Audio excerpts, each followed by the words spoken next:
Welcome back to the Midday Reset. My name is Antoinette, and today I want to talk to you about the fact that our feelings, the way that we get excited upon hearing certain news, disappointed by other news, we might find ourselves in a funk, we might be overly anxious without cause. All of those are a choice. And one thing I want to point out is that after I wrote that phrase, feelings are choices, I combed my brain to try to think of instances where they might not be.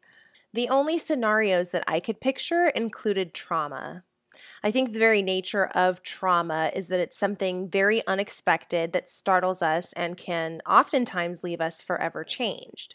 Those feelings, in those moments and in the short term afterward, don't seem entirely like choices. In my experience, they weren't. But overall, the day-to-day we are responsible for. And this was a really tough pill for me to swallow. Because for a while, I had a chip on my shoulder and I felt like I was owed something simply because I had been wronged in the past. I had to learn that no, the imaginary bank with the imaginary make-it-right currency that I thought life operated on doesn't exist, and that if I didn't like a situation, perhaps I should change the way I was looking at it to find a better outcome than the one I was currently stalling on. That truth right there, that I could somehow change the outcome of a situation by changing the way that I was looking at it, that scrambled my brain for a second. Because and I think this comes from being a journalist, but my number one hang up with that is that at first it comes across to me as somehow changing the truth to fit my own interests. And that's not something I practice nor encourage. But this whole idea of perspective is one that I hadn't really explored much before. Perhaps it's because of how I was raised and socialized. Perhaps my brain was just predisposed to this blind spot. It's probably a variety of reasons.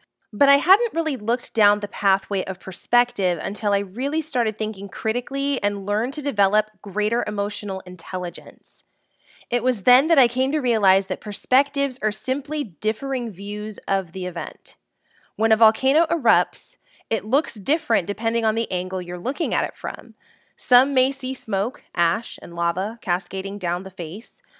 Others might just get smoke and maybe some ash, but no glimpse of lava outside of the volcano's mouth. Does it mean that the volcano didn't erupt? Well, no. It just means that both views were taken from different locations of the same volcano, but those differing locations and therefore differing angles resulted in different views. And it was when I dove into perspectives that I discovered my tendency to give other people the benefit of the doubt over myself. I often assume to be in the wrong with most situations until I have definitive evidence that I'm not, and I do that in an attempt to stay humble. And I don't think that alone is a bad practice, but if you're someone who doesn't have a very high sense of self-esteem, that can add fuel to a negative internal narrative. In my case, I used to internalize everything. I just took what people said about me to heart before I learned discernment and who is worth listening to, and that many of the things that were said to me about how I was and what I was like when I was a child, hardly any of those things proved true about me when I grew up, so go figure. But this is likely true for you too, especially if you're someone who struggled with self-esteem issues and you have a sympathetic, optimistic narrative in your head when it comes to others, but a harsh one when it comes to yourself, which is most of us. You can choose to view events where you blamed yourself to see that you were not entirely in control, and therefore the entirety of the blame can't reasonably be placed all on your head, so lighten up on yourself. You can come to see that maybe the relationship didn't work out because your personalities were simply not compatible. That other person isn't evil or bad, just not someone that you vibe with easily. And that's okay. You aren't for everyone. Maybe that opportunity simply didn't materialize because it wasn't for you. When you pull back and look at the bird's eye view of your life, you can start to frame situations and circumstances as pieces to a much larger system of events and happenings and growths and overcoming setbacks and change.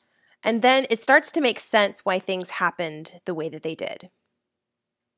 And knowing all of this empowers each of us to apply more discernment in how we choose to respond or react to the things that happen to us and around us.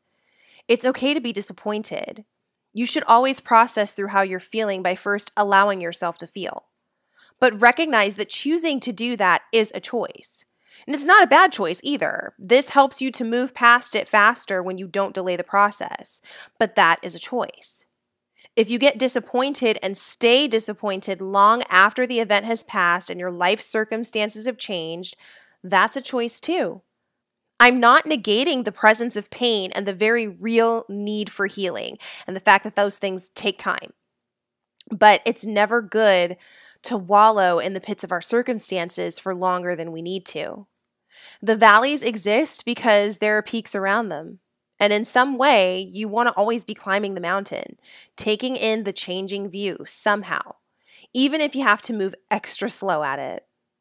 I sometimes chose to wallow in bad circumstances, feeling sorry for myself much longer than was necessary, and all because I wanted to somehow use that as a defense for why other things wouldn't work out or I couldn't do something. If that sounds familiar, then I get it. And more than me harping on myself or any of you listening for the feelings that you are choosing, I instead want to implore you to consider that the experience becomes more enjoyable when we make the more enjoyable choice. Instead of choosing to get mad or get even, choose to get stronger and smarter. Instead of being jealous, become curious and figure out how they did it so you can do it too. There's always a positive way to flip the script.